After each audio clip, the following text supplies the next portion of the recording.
उत्तर प्रदेश के राज्यपाल आनंदीबेन पटेल जी, मुख्यमंत्री श्रीमान योगी आदित्यनाथ जी, उप मुख्यमंत्री केशव प्रसाद मौर्य जी, ब्रजेश पाठक जी,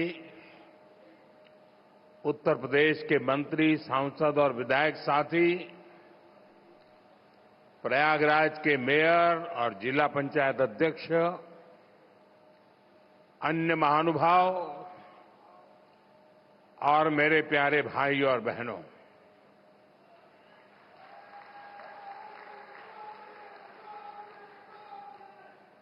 प्रयागराज में संगम की इस पावन भूमि को मैं श्रद्धापूर्वक प्रणाम करता हूं।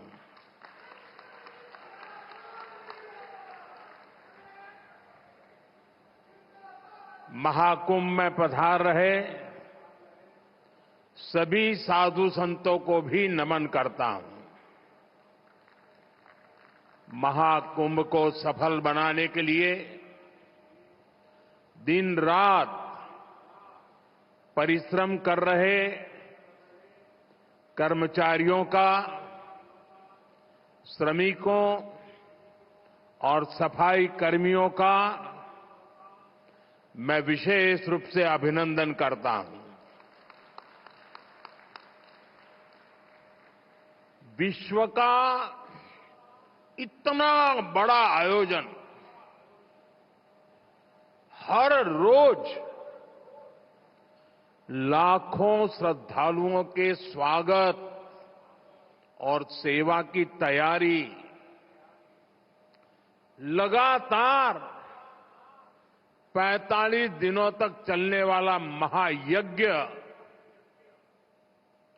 एक नया नगर बसाने का महाअभियान प्रयागराज की इस धरती पर एक नया इतिहास रचा जा रहा है।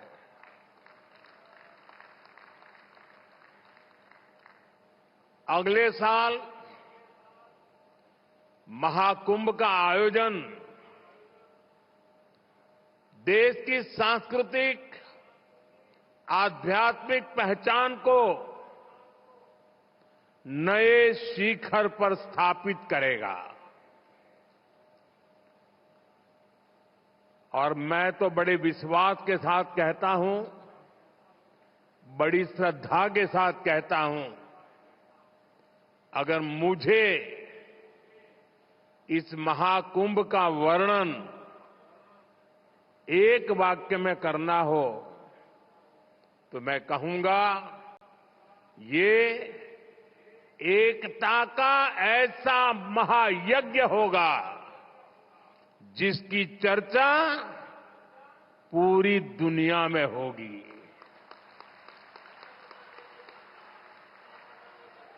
मैं इस आयोजन की भव्य और दिव्य सफलता की आप सभी को शुभकामनाएं देता हूं। साथियों, हमारा भारत पवित्र स्थलों और तीर्थों का देश है। ये गंगा, यमुना, सरस्वती, कावेरी, नर्मदा जैसी अनगिनत पवित्र नदियों का देश है। इन नदियों के प्रवाह की जो पवित्रता है, इन अनेकानेक तीर्थों का जो महत्व है, जो महात्म्य है, उनका संगम, उनका समुच्चय, उनका योग, उनका संयोग, उनका प्रभाव, उनका प्रताप, ये प्रयाग है।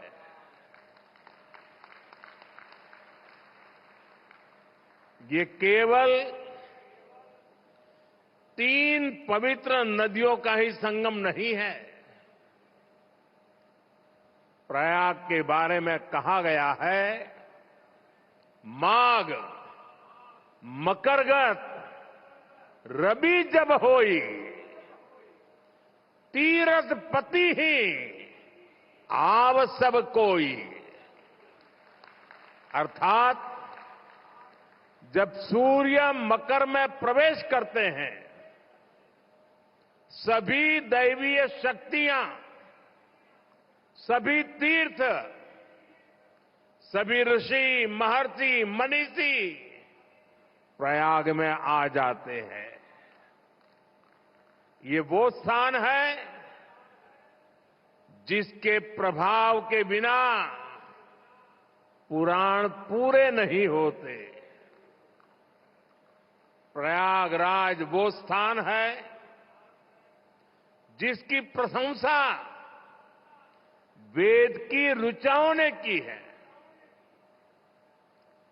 भाइयों बहनों, प्रयाग वो है जहां पग पग पर पवित्र स्थान है, जहां पग पग पर पुण्य क्षेत्र है। त्रिवेणीम माधवम सोमम भरद्वाजम च वासुकिम वंदे अक्षयवटम शेषम प्रयागम तीर्थनायकम। अर्थात त्रिवेणी का त्रिकाल प्रभाव, वेणी माधव की महिमा, सोमेश्वर के आशीर्वाद, ऋषि भारद्वाज की तपोभूमि, नागराज वासुकी का विशेष स्थान, अक्षय वट की अमरता और शेष की अशेष कृपा, ये है हमारा तीर्थराज प्रयाग।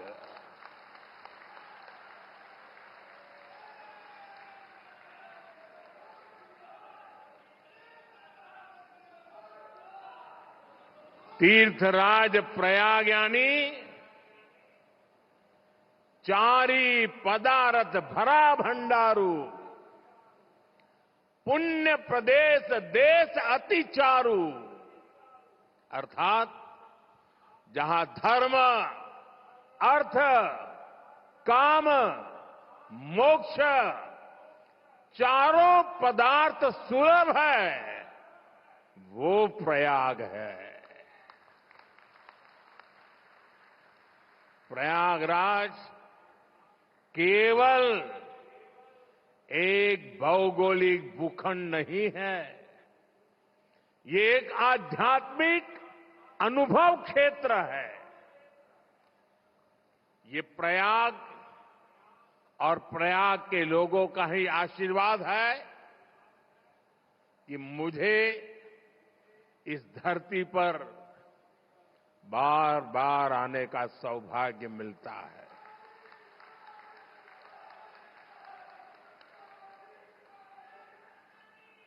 पिछले कुंभ में भी मुझे संगम में स्नान करने का सौभाग्य मिला था और आज इस कुंभ के आरंभ से पहले मैं एक बार फिर मां गंगा के चरणों में आकर के आशीर्वाद प्राप्त करने का सौभाग्य प्राप्त किया। आज मैंने संगम घाट के लेटे हुए हनुमान जी के दर्शन किए, अक्षय वट वृक्ष का आशीर्वाद भी प्राप्त किया।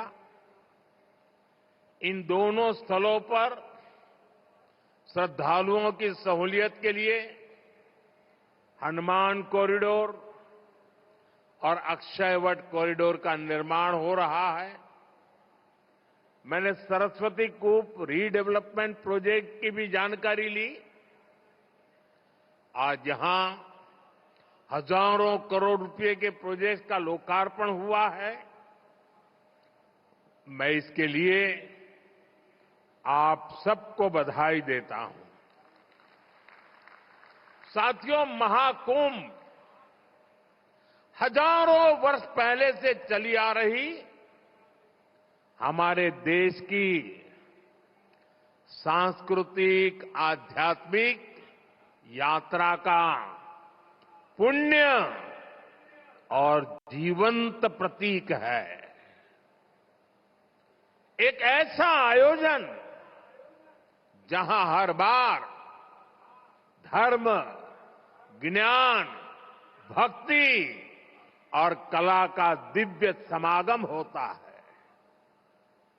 हमारे यहां कहा गया है, दश तीर्थ सहस्त्राणि तीस्र कोट्यस्तथा अपराहा सम आगच्छन्ति माध्यातु प्रयागे भरतर्षभ। अर्थात संगम में स्नान से करोड़ों तीर्थ के बराबर पुण्य मिल जाता है।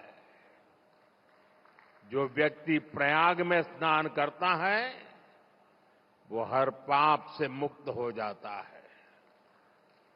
राजा महाराजाओं का दौर हो या फिर सैकड़ों वर्षों की गुलामी का कालखंड, आस्था का ये प्रवाह कभी नहीं रुका। इसकी एक बड़ी वजह यह रही है कि कुंभ का कारक कोई बाह्य शक्ति नहीं है। किसी बाहरी व्यवस्था के बजाय कुंभ मनुष्य के अंतर मन की चेतना का नाम है। ये चेतना स्वतः जागृत होती है। यही चेतना भारत के कोने कोने से लोगों को संगम के तट तक खींच लाती है। गांव, कस्बों, शहरों से लोग प्रयागराज की ओर निकल पड़ते हैं। सामूहिकता की ऐसी शक्ति, ऐसा समागम शायद ही कहीं और देखने को मिले। यहां आकर संत, महंत, ऋषि, मुनि, ज्ञानी, विद्वान, सामान्य मानवी सब एक हो जाते हैं। सब एक साथ त्रिवेणी में डुबकी लगाते हैं। यहां जातियों का भेद खत्म हो जाता है, संप्रदायों का टकराव मिट जाता है। करोड़ों लोग एक थे, एक विचार से जुड़ जाते हैं। इस बार भी महाकुंभ के दौरान यहां अलग अलग राज्यों से करोड़ों लोग जुटेंगे। उनकी भाषा अलग होगी, जातियां अलग होगी, मान्यताएं अलग होगी, लेकिन संगम नगरी में आकर वो सब एक हो जाएंगे। और इसलिए मैं फिर एक बार कहता हूं, ये महाकुंभ एकता का महायज्ञ है, जिसमें हर तरह के भेदभाव की आहुति दी जाती है। यहां संगम में डुबकी लगाने वाला हर भारतीय एक भारत श्रेष्ठ भारत की अद्भुत तस्वीर प्रस्तुत करता है। साथियों, महाकुंभ की परंपरा का सबसे अहम पहलू ये है कि इस दौरान देश को दिशा मिलती है। कुंभ के दौरान संतों के वाद में, संवाद में, शास्त्रार्थ में, शास्त्रार्थ के अंदर देश के सामने मौजूद अहम विषयों पर, देश के सामने मौजूद चुनौतियों पर व्यापक चर्चा होती है और फिर संत जन मिलकर राष्ट्र के विचारों को एक नई ऊर्जा देते थे, नई राह भी दिखाते थे। संत महात्माओं ने देश से जुड़े कई महत्वपूर्ण निर्णय कुंभ जैसे आयोजन स्थल पर ही लिए हैं। जब संचार के आधुनिक माध्यम नहीं थे, तब कुंभ जैसे आयोजनों ने बड़े सामाजिक परिवर्तनों का आधार तैयार किया था। कुंभ में संत और ज्ञानी लोग मिलकर समाज के सुख दुख की चर्चा करते थे, वर्तमान और भविष्य को लेकर चिंतन करते थे। आज भी कुंभ जैसे बड़े आयोजनों का महात्म्य वैसा ही है। ऐसे आयोजनों से देश के कोने कोने में समाज में सकारात्मक संदेश जाता है। राष्ट्र चिंतन की ये धारा निरंतर प्रवाहित होती है।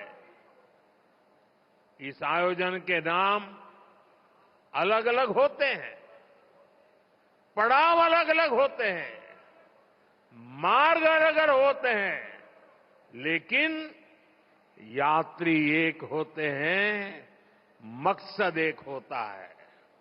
साथियों, कुंभ और धार्मिक यात्राओं का इतना महत्व होने के बावजूद पहले की सरकारों के समय इनके महात्म्य पर ध्यान नहीं दिया गया। श्रद्धालु ऐसे आयोजनों में कष्ट उठाते रहे, लेकिन तब की सरकारों को इससे कोई फर्क नहीं पड़ता था। इसकी वजह थी कि भारतीय संस्कृति से, भारत की आस्था से उनका लगाव नहीं था। लेकिन आज केंद्र और राज्य में भारत के प्रति आस्था, भारतीय संस्कृति को मान देने वाली सरकार है। इसलिए कुंभ में आने वाले श्रद्धालुओं के लिए सुविधाएं जुटाना डबल इंजन की सरकार अपना दायित्व समझती है। इसलिए यहां केंद्र और राज्य सरकार ने मिलकर हजारों करोड़ रुपए की योजनाएं शुरू की है। सरकार के अलग अलग विभाग जिस तरह महाकुंभ की तैयारियों को पूरा करने में जुटे हैं, वह बहुत ही सराहनीय है। देश दुनिया के किसी कोने से कुंभ तक पहुंचने में कोई दिक्कत न हो, इसके लिए यहां की कनेक्टिविटी पर विशेष फोकस किया गया है। अयोध्या, वाराणसी, रायबरेली, लखनऊ से प्रयागराज शहर की कनेक्टिविटी को बेहतर किया गया है। मैं जिस whole of the government approach की बात करता हूं, उन महाप्रयासों का महाकुंभ भी इस थली में नजर आता है। साथियों, हमारी सरकार ने विकास के साथ साथ विरासत को भी समृद्ध बनाने पर फोकस किया है। आज देश के कई हिस्सों में अलग अलग टूरिस्ट सर्किट विकसित किए जा रहे हैं। Ramayana circuit, Shri Krishna circuit, Buddhist circuit, Tirthankar circuit, इनके माध्यम से हम देश के उन स्थानों को महत्व दे रहे हैं जिन पर पहले फोकस नहीं था। स्वदेश दर्शन योजना हो, प्रसाद योजना हो, इनके माध्यम से तीर्थ स्थलों पर सुविधाओं का विस्तार किया जा रहा है। अयोध्या के भव्य राम मंदिर ने पूरे शहर को कैसे भव्य बना दिया है, हम सब इसके साक्षी हैं। विश्वनाथ धाम, महाकाल, महालोक, इसकी चर्चा आज पूरे विश्व में है। यहां अक्षय वट कॉरिडोर, हनुमान मंदिर कॉरिडोर, भारद्वाज ऋषि आश्रम कॉरिडोर में भी इसी विजन का प्रतिबिंब है।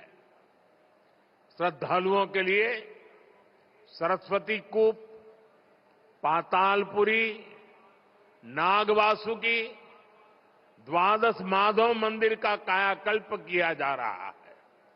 साथियों, हमारा ये प्रयागराज निषाद राज की भी भूमि है।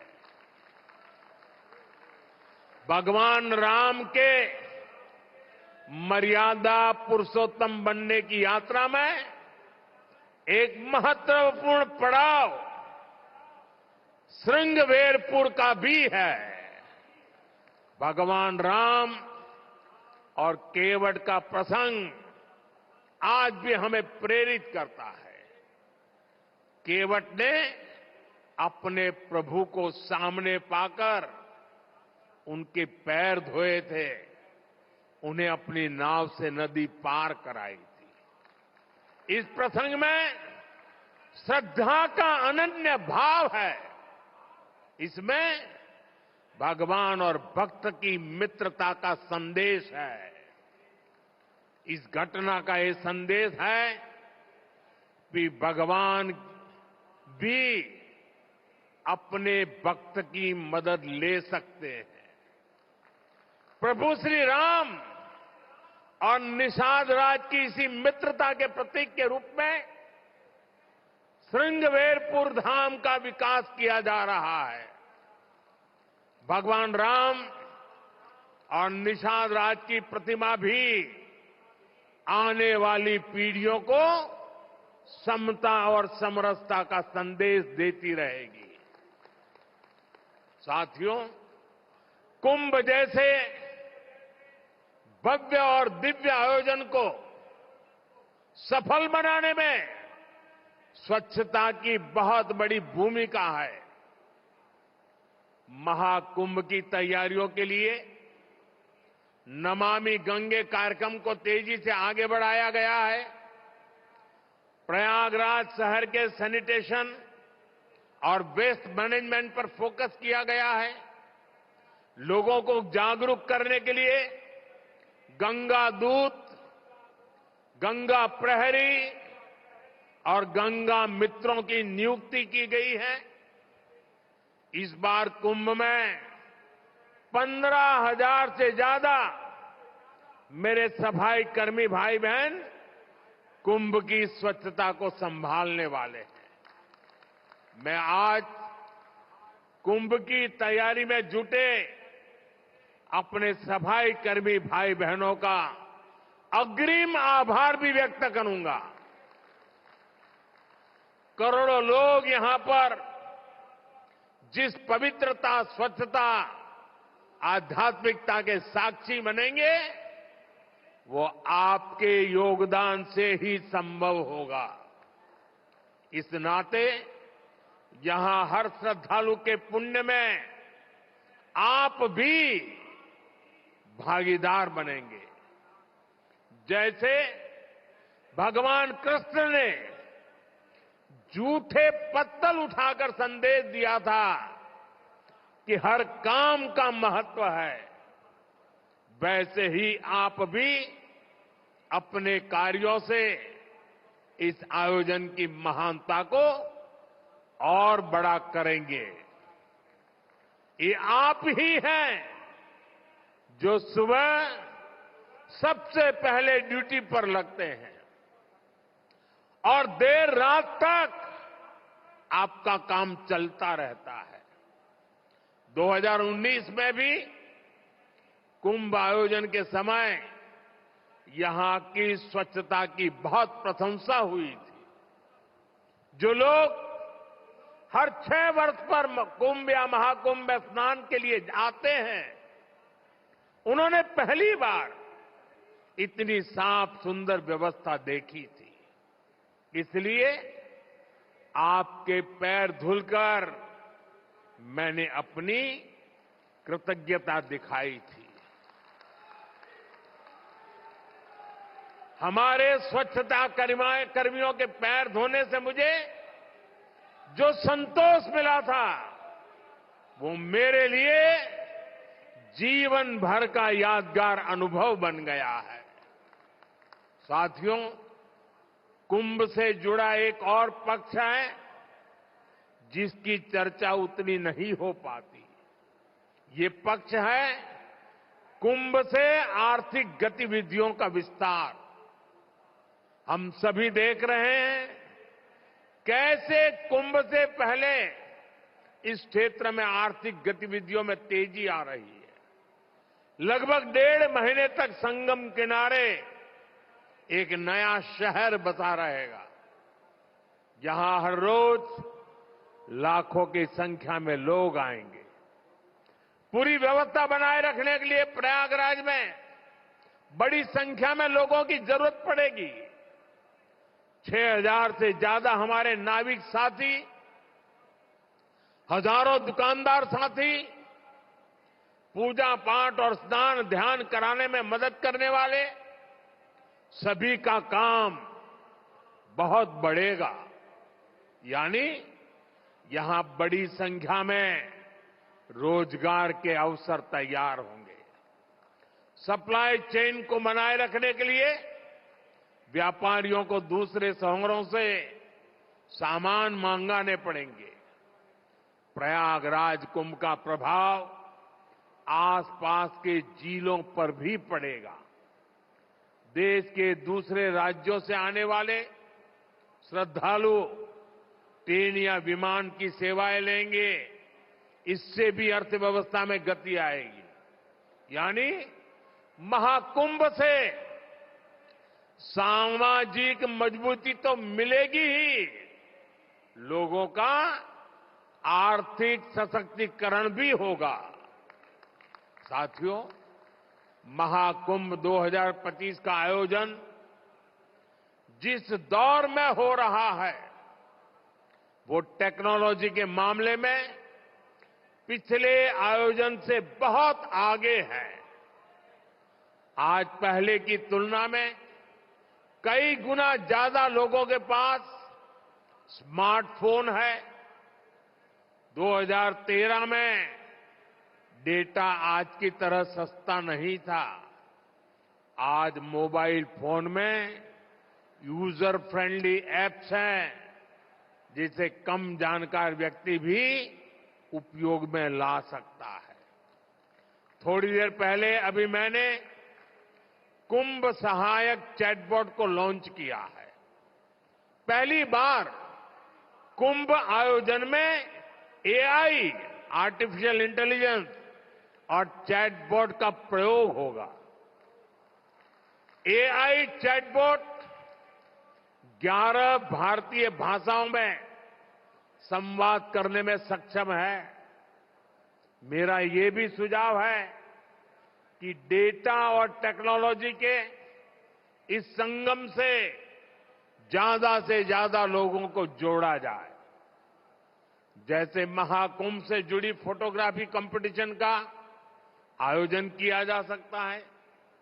महाकुंभ को एकता के महायज्ञ के रूप में दिखाने वाली फोटोग्राफी की प्रतियोगिता रखी जा सकते हैं।